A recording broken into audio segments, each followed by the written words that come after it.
Imagine you were looped and yanked by a lasso for years, the leather tightening until breath and voice went thin, bruises catalogued on skin like tally marks no one else saw. Imagine you learned the rhythm of the loop, the crack of being pulled to ground, the thud of boots stepping away as if pain were just another chore. Imagine the day a winter storm dropped branches across the path to the smokehouse and the overseer laughed, then cinched the loop again because the ham was late. Imagine 12 harvests, 12 plantings, 12 seasons of rope. On the night a kiln glowed in the carriage shed and iron sat in a crucible the color of sunset, she took the handle with steady hands. She tipped it, and the metal poured like lava toward the man who had trained the loop on her. He fell, but when she tried to run, something in the shadows moved where no one should have been, and the plan buckled. Who waited there? And how would she make it past? Before we dive in, please subscribe if you value original, evidence-driven investigations like this one. Your support lets these buried cases surface and be told with care. This begins in the kitchen, where you know the weight of a cast iron lid by the pitch it makes on oak. For 5 months, you have counted dawns by the sound of the chapel bell and nights by the lowing of cattle past the fig tree. Then the routine splits to reveal what was always there. Lash marks that match the pattern of a lariat, a scar on the scalp where the loop bit and held, a breath that shortens when leather slides through a palm. This is the grim, hopeful story of Hester Brown, Beaufort County, South Carolina, 1849. The record that returned her name to the present surfaced much later. On September the 11th, 2021, during a social media-driven call for descendants to share family Bibles and letters in Charleston County, a thin packet arrived at the archive of the Avery Research Center. Inside was a hand-sewn notebook from a white planter's daughter, pages stained with ash and soap. Scholars turned to a page dated in spidery ink and read a line about the night of the kiln, and a sketch done by a young hand. A doorway, a fallen man, a woman's back, a second figure under eaves. That drawing, slight as it was, became the charged image curators enlarged on foam board. A door ajar, heat rising, a shadow standing between a woman and the road. It foreshadowed the night that would come to define Hester Brown's life and end another. The estate stood along a tidal creek where Spartina grass hummed with insects and tides lifted skiffs against cypress knees. White clapboard house, brick kitchen set apart, carriage shed with a small forge for mending iron tires and shoes, smokehouse hanging with salted meat, cotton gin house by the lane, slave quarters in 2 rows beyond a live oak whose limbs were as horizontal as ladders. Routines only made sense when mapped to surveillance. Ledgers locked in a walnut desk. Keyring kept on a spike beneath a portrait. Dogs loosed at sundown to run between quarters and field. Bell struck at daybreak to gather crews.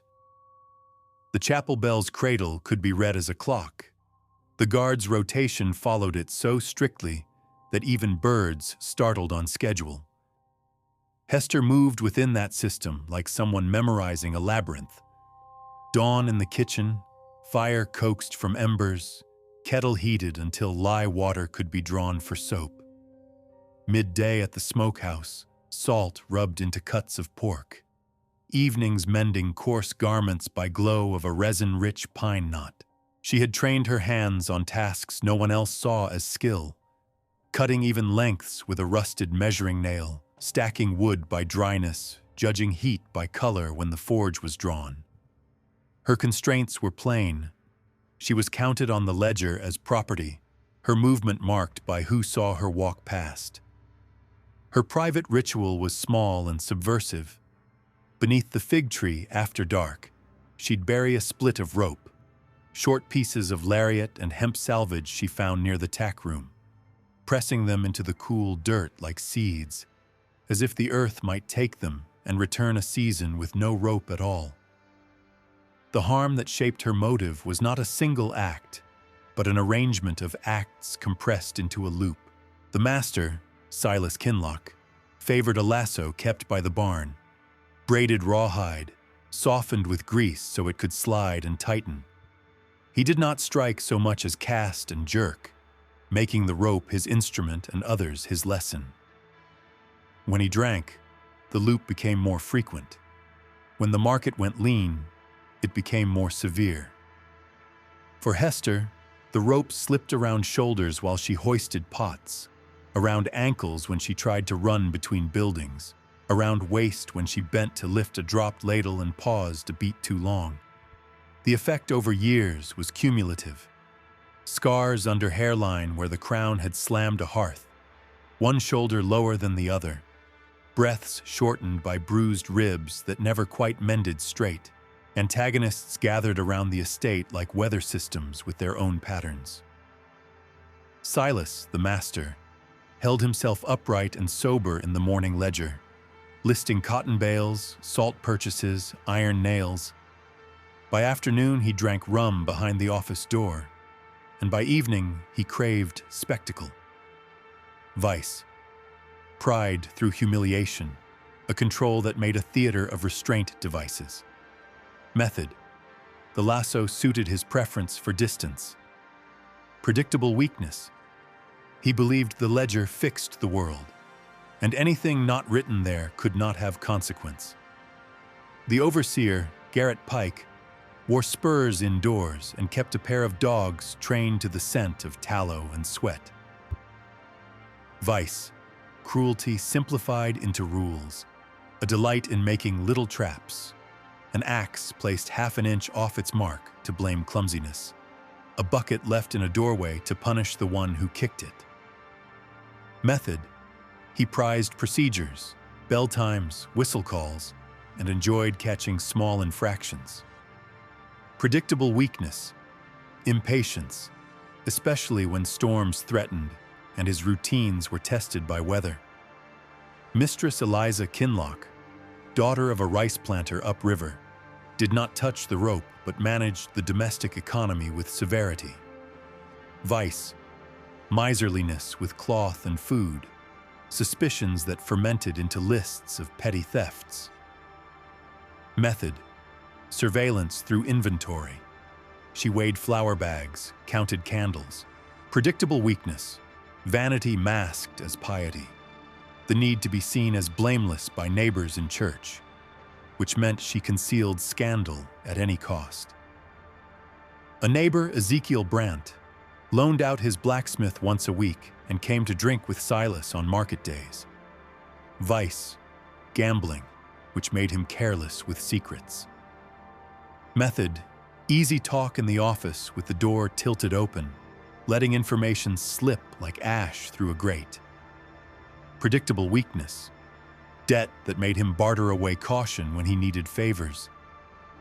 Artifacts seeded themselves into the landscape of Act 1, inert as stones until they were not. In the office, a charred ledger, the corner singed from a candle upset years earlier, held a list of purchases that included an extra cask of lye, hanging on a nail by the office door, a decoy key ring, shiny and light, that carried keys to nothing important. The real ring, heavy with iron, lived under a stack of folded maps and smelled faintly of ink and oil. By the smokehouse, a rusted lock on an old hasp that no one had mended because the door swelled in summer and stuck anyway. By the carriage shed, a small forge tucked behind a wagon wheel, a crucible blackened inside, tongs with jaws scarred from holding horseshoes. In the yard, a fig tree that bore fruit too near the ground, its roots breaking brick, its shade hiding shallow depressions where something had been buried and unearthed more than once. Weather wrote its own chapter. A storm moved along the coast each late summer, and with it came a pattern of work that changed just enough to open seams in routine. When tides rose, the wagons could not pass the low spot in the lane, so laborers lifted sacks by hand and walked the edges. When rain pressed in, the dogs were brought into the shed to keep them from ranging too far, and they whined restlessly behind the half-open door. The chapel bell sounded heavier in humidity. It swung slower, and men lingered during its echo. On a Sunday evening in late harvest, a visiting preacher held a meeting that drew neighbors. The live oak walkway filled with carriages, the office door stood ajar to catch breeze, and the key rings migrated in the shuffle of hospitality. This was when Hester learned the decoy from the real by weight. She felt the heft in her palm while replacing a tray and watched Mistress Eliza tuck the true ring beneath the maps. This was not chance, but accumulation. Months of noting hands and pockets, of timing steps to bells. The forge's charcoal had been replenished that week, and the crucible left near the anvil as if the blacksmith meant to return at dawn. Her plan did not announce itself as a plan. It formed as a braid, strands laid over one another until a shape held. Strand 1. The crucible and the knowledge of heat from years of soap making lie boiled until fat yielded and the mix turned glossy. She understood how color mapped to temperature. Strand 2. The key ring and the habit of the mistress to leave it carelessly when guests came. Strand 3. The dogs, restless in storm weather and the bribery of silence. Bones simmered in the kitchen to make broth could distract them long enough to matter. Strand 4. The fig tree and the little ritual of burying rope. An ember's size of hope grew each time she pressed lariat remnants into dirt and imagined planting an ending. The ticking signal for what would come was not a clock, but a convergence. The preacher's visit meant the household would be distracted by piety and performance. The sky pressed low with the purple of a storm that would break after midnight. The dog's rotation was altered. Garrett, impatient at being pulled from the porch to the yard, chained them near the carriage shed rather than along their usual path. The master drank early with Ezekiel and left the office ledger open under a candlestick. Mistress Eliza, flustered by guests and humidity, forgot to secure the true keys beneath maps and left them in the bowl by the door, their iron smell as sharp as blood. Hester carried a kettle as if it were any Sunday chore and walked the path that took her past each seed she had planted. A glance at the crucible, a step near the key bowl.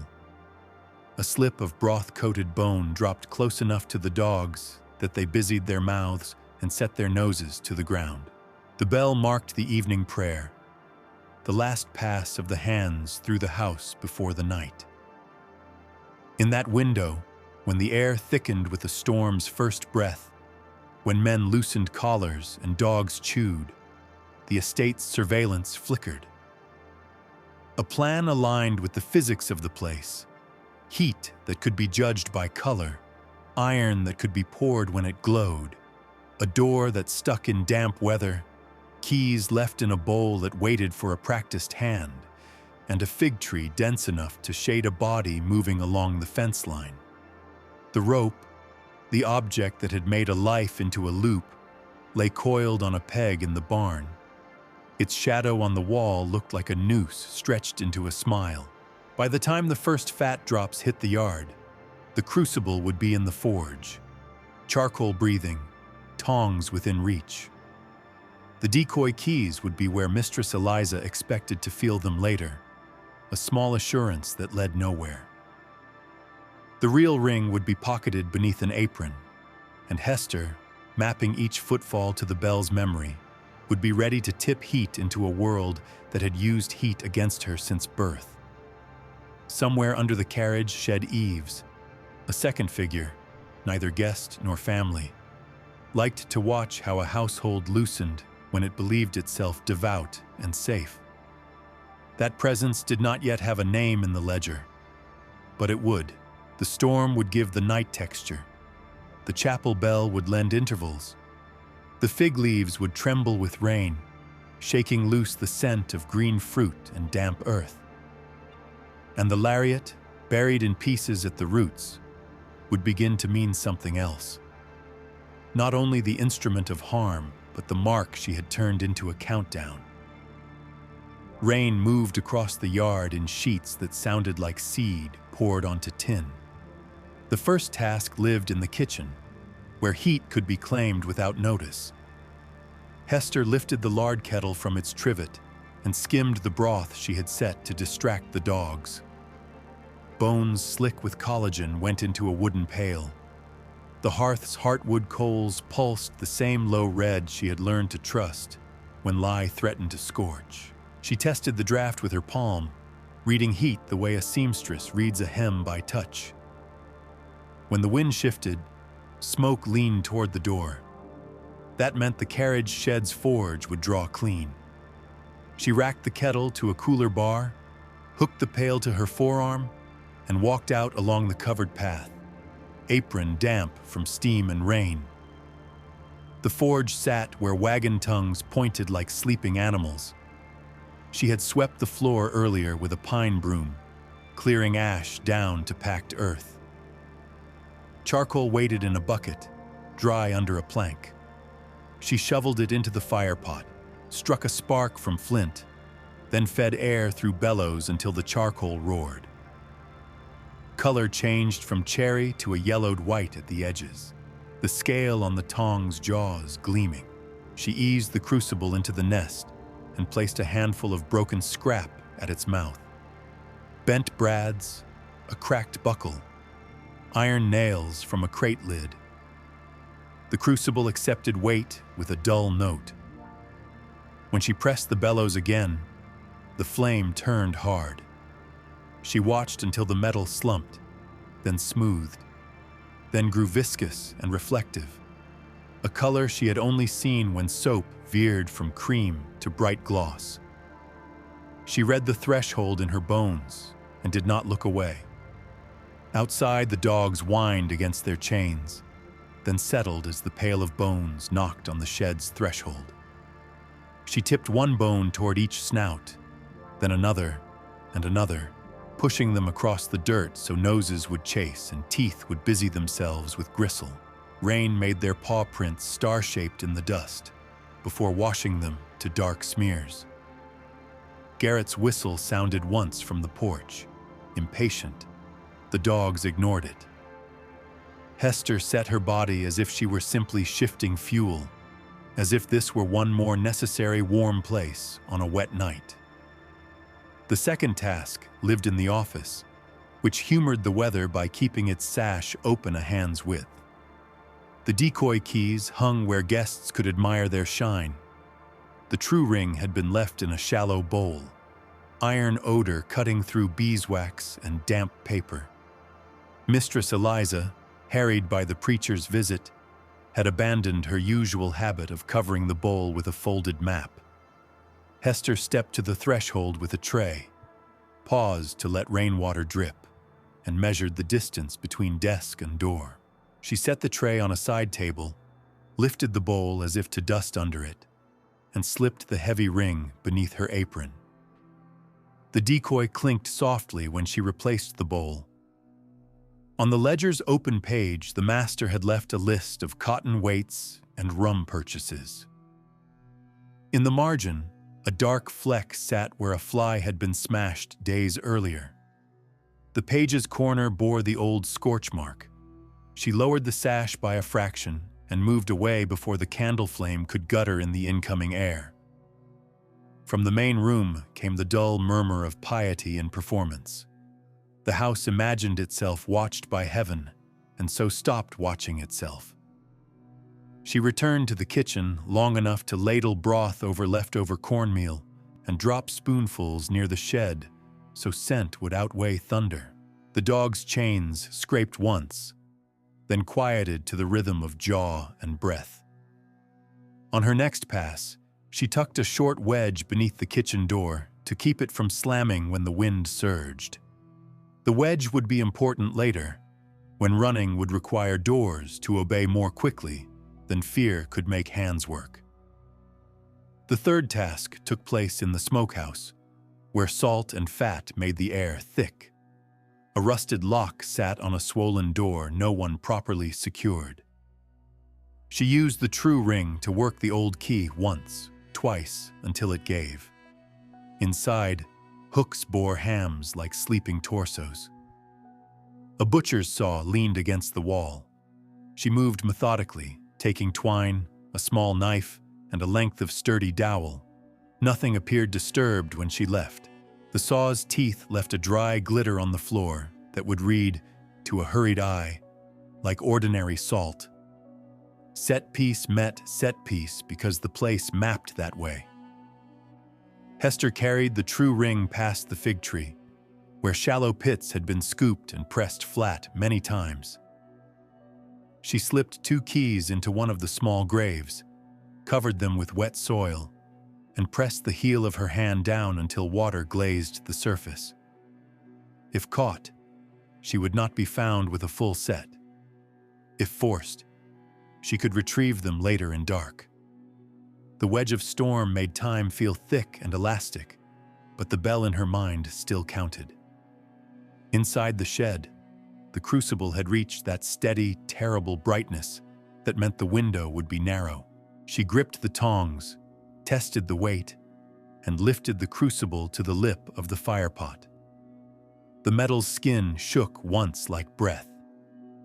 On the shed's sill, a rag waited to wipe the dribble so droplets would not streak a telltale path. She turned and saw what she had felt earlier, a second figure under the eaves, rain clinging to a hat brim. Ezekiel Brandt's smith apprentice had been sent to fetch an iron strap left for mending.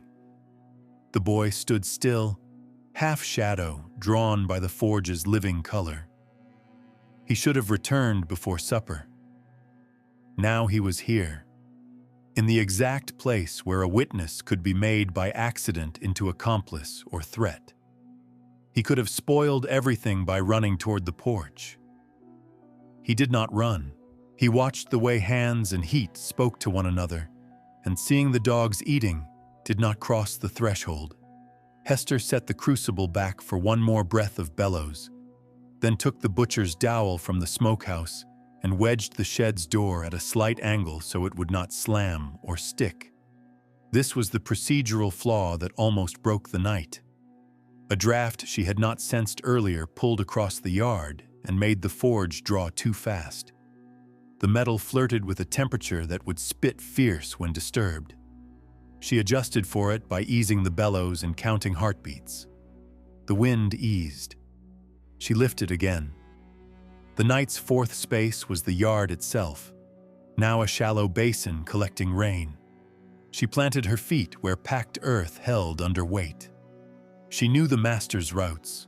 Rum and pride combined to draw him to the carriage shed when guests stood in the parlor. He liked to show the forge, to pretend at craft, to lecture on the temper of iron as if he were its author.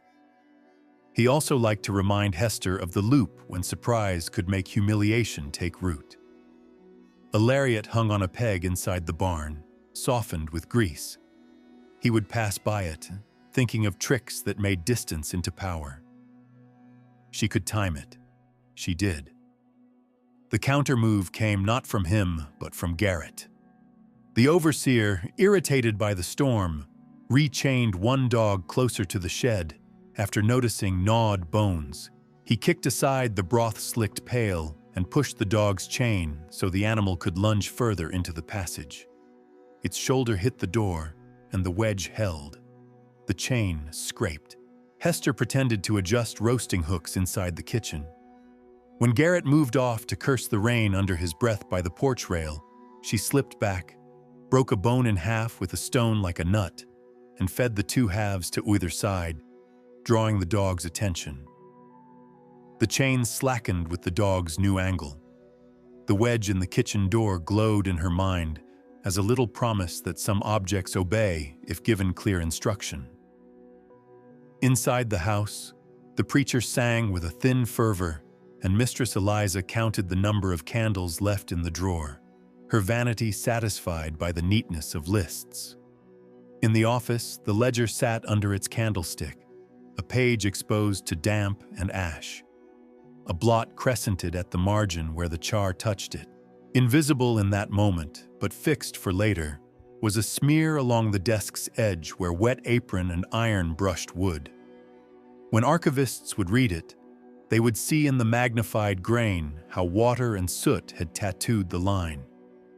The master came into the yard with his hat set wrong and his boots careful on the wet boards.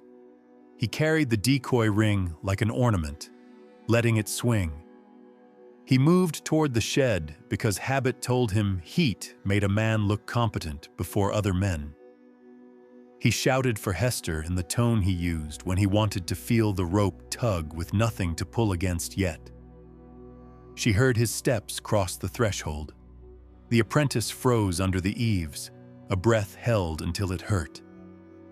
Hester had placed herself beside the anvil, tongs set for lift, body bent to the task. Rain hissed on the forge's lip. The crucible's glow wrote itself onto the shed roof like a ghost of daylight. She moved when his shadow fell alongside hers. The lift was not graceful. It did not need to be. The crucible climbed, tipped, and turned the night into a bright hiss and a scream swallowed by thunder. The metal described a short, brutal arc. It met flesh that had learned to trust its invulnerability and taught it a last lesson about heat and gravity.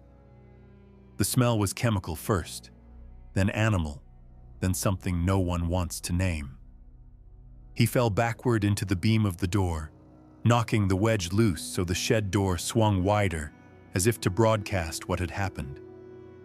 The dogs exploded in noise, then choked themselves to silence against their chains. Rain spat steam where drops met the spilled metal, printing the packed earth with pits that, hours later, would harden into a fossil of the moment. That was the irreversible hinge. But the plan required not only the act, it required getting past it alive. Hester turned to run through the yard toward the fig tree and the fence beyond. She had mapped it. The kitchen door held ajar by the wedge.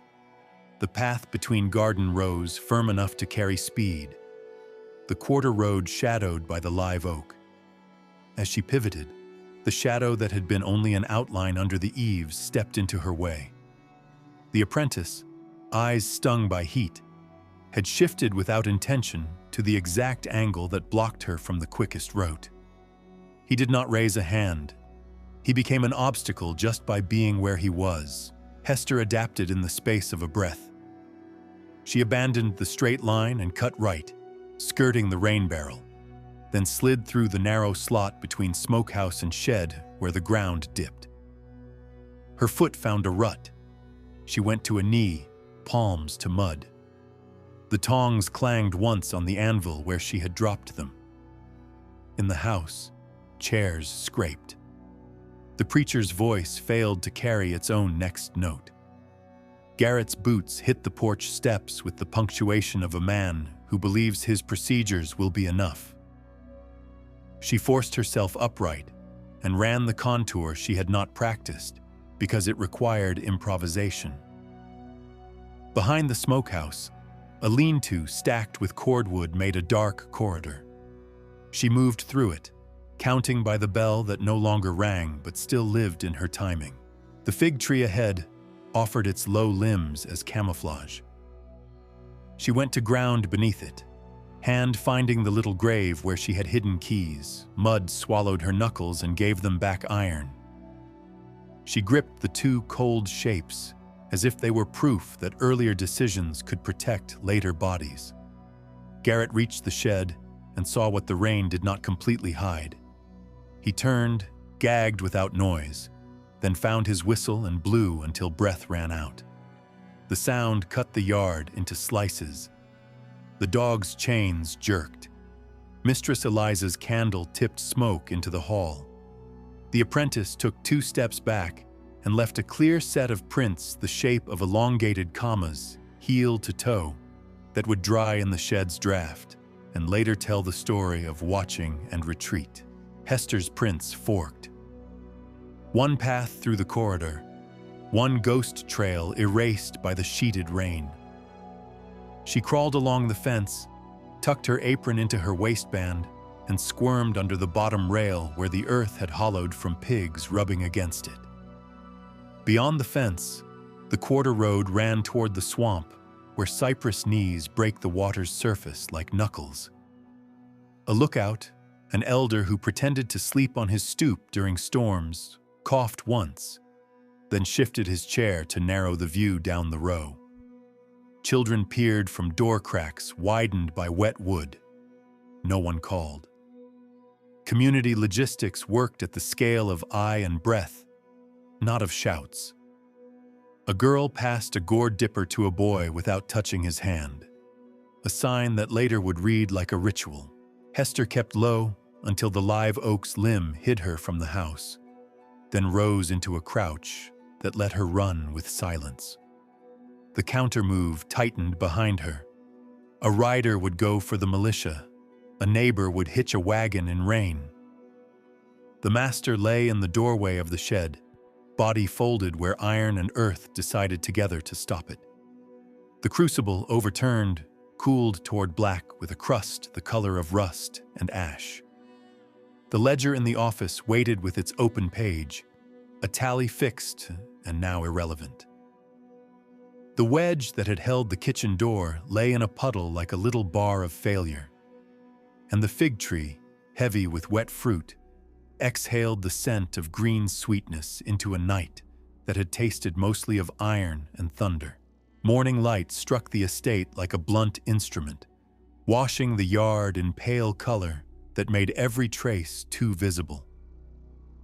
The first discovery came from Garrett, the overseer, who had spent the night pacing the porch with his whistle clutched in one hand, unable to muster authority against what the forge had revealed. At first light, he entered the shed again, lantern smoke still trapped in his throat. There on the threshold lay Silas Kinlock, body folded, eyes and mouth altered beyond recognition, limbs rigid where heat and rain had conspired to set him. The crucible, overturned, had cooled into a grotesque basin fused with nails and buckle scrap. Rainwater pooled around it, streaked orange with iron bloom. The apprentice's prints were already hardening in the draft, comma-shaped tracks curving away from the doorway. Hester's trail was more complicated. Broken impressions through mud, one knee mark, then a smear where she had fallen. The fence rail carried damp threads from an apron hem. These were the first artifacts of judgment. By mid-morning, the sheriff of Beaufort County had arrived with 2 deputies, each carrying muskets that steamed when brought from rain into the dry office. They examined the body with the restraint of men used to violence, but unused to seeing it turned against a master. The official record would describe an accident with iron, but even the deputies whispered that metal does not leap on its own. They measured distances with pacing steps, noting where the dog chains ended, where the apprentice had stood. They called for Mistress Eliza, who brought the decoy ring as if it were proof of control. But when asked to fetch the true keys, she faltered, for the bowl in the office was empty, and the maps no longer covered what they had hidden. The sheriff jotted a note in his own ledger. Keys missing. Evidence of flight. A jury of planters assembled in the courthouse 3 days later, rain replaced by oppressive sun that pressed men's collars against their necks. The proceedings carried euphemisms: domestic insubordination, unfortunate demise, arson-related fatality. Hester's name was recorded only once, in a line that labeled her likely culprit, fugitive. The apprentice was questioned, his testimony filtered through fear of punishment. He admitted only that he had seen her near the forge, that she carried herself like someone with purpose. He did not describe the crucible tipping, He did not say aloud that he had chosen silence when his steps could have raised alarm. His prints, documented by the sheriff in a sketch, were entered into the archive as corroboration. But even in official minutes, there was hesitation, because to name her directly was to admit a world where enslaved hands had power over masters. The institutional response hardened in predictable ways. Notices were posted across Beaufort and Colleton counties, offering a reward for capture. Militia patrols combed the swamp margins, boots sinking into tannin-rich water that stained trousers to the knee. Bloodhounds were brought, but the rain had washed scents into creeks, dispersing trails like threads frayed beyond repair. At the quarter road, the elder who had shifted his chair claimed poor eyesight, denying he had seen anything. Children remained mute, repeating only that thunder had drowned their hearing. The fig tree, if questioned, would have offered more truth, for its roots held keys still buried in wet earth. Hester herself vanished into the corridors of the swamp. Oral histories, gathered much later, told of a woman who appeared in maroon settlements deep in the cypress stands, carrying a small iron key strung on twine as a charm. One story placed her by a fire where she pressed lariat scraps into the soil, continuing her ritual in exile. Another claimed she reached Florida, joining Seminole communities who accepted fugitives as kin. No formal record confirmed her capture or death. In the sheriff's file, a single page remained open-ended, status unresolved. Yet her act did not dissolve. It echoed through residue and rumor. Plantation households tightened surveillance, kitchen doors barred at night, forges locked with new iron, crucibles counted like coin. Overseers changed dog routines, staggering feeding times to avoid distraction. Mistresses weighed not only flour but also firewood, suspicious of any pattern they had overlooked. In Beaufort's church, a preacher inserted new admonitions into sermons. Watch your households as you would your soul. Every repetition of that phrase carried her ghost. Policy shifted too. In 1851, the South Carolina legislature passed a statute requiring masters to register all dangerous implements kept on estates: poisons, explosives, forges. The law carried a sentence if such tools were left unsecured. On paper, it read like prudent housekeeping. In practice, it was a scar from one night in Beaufort when heat turned inward. Scholars later connected the statute to Silas Kinloch's death, citing letters between planters who wrote of the kiln incident as a warning. The legacy also traveled by song. In quarters where humming at dusk became a shield against despair, verses appeared about iron poured like rain. The lyrics never named her, but the rhythm of lariat snaps carried through lines, then softened into the sound of metal cooling. Elders taught children to recognize the difference between decoy and true keys, not with instruction, but with parables about weight and hollowness. A superstition grew around fig trees. Never plant one near a kitchen, for its roots would bear secrets too heavy to hide.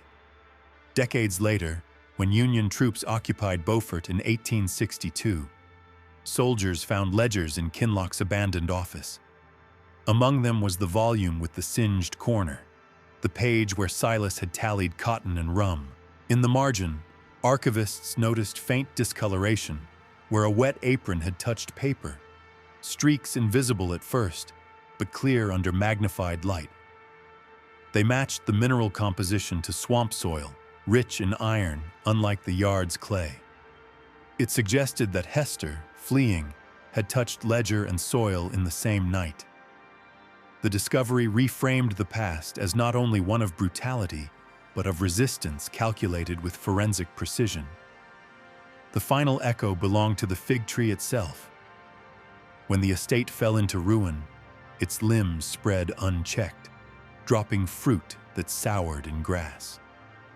Children of freedmen later played beneath it, finding iron keys rusted into the roots. They carried them as toys, unaware of what they unlocked or what they had once protected. In 2021, when the notebook sketch arrived at the Avery Research Center, curators returned to the site. They found the fig tree still standing, its bark scarred, its shade dense. Beneath it, shallow depressions told of earth once disturbed. They lifted a handful of soil, red with iron, and set it in a glass vial. That vial now sits in a climate-controlled drawer, labeled Beaufort County, probable site of kiln event. The story of Hester Brown ends not with her capture, nor with a date etched in stone, but with a transformation of symbols. A lariat that once marked subjugation became a countdown buried in pieces. A crucible that once forged tools became a weapon of liberation. A ledger meant to fix property became evidence of flight. And a fig tree, rooted in soil watered by storms, grew into a monument, mute, persistent, and bearing witness to a night when revenge rewrote the boundaries of power.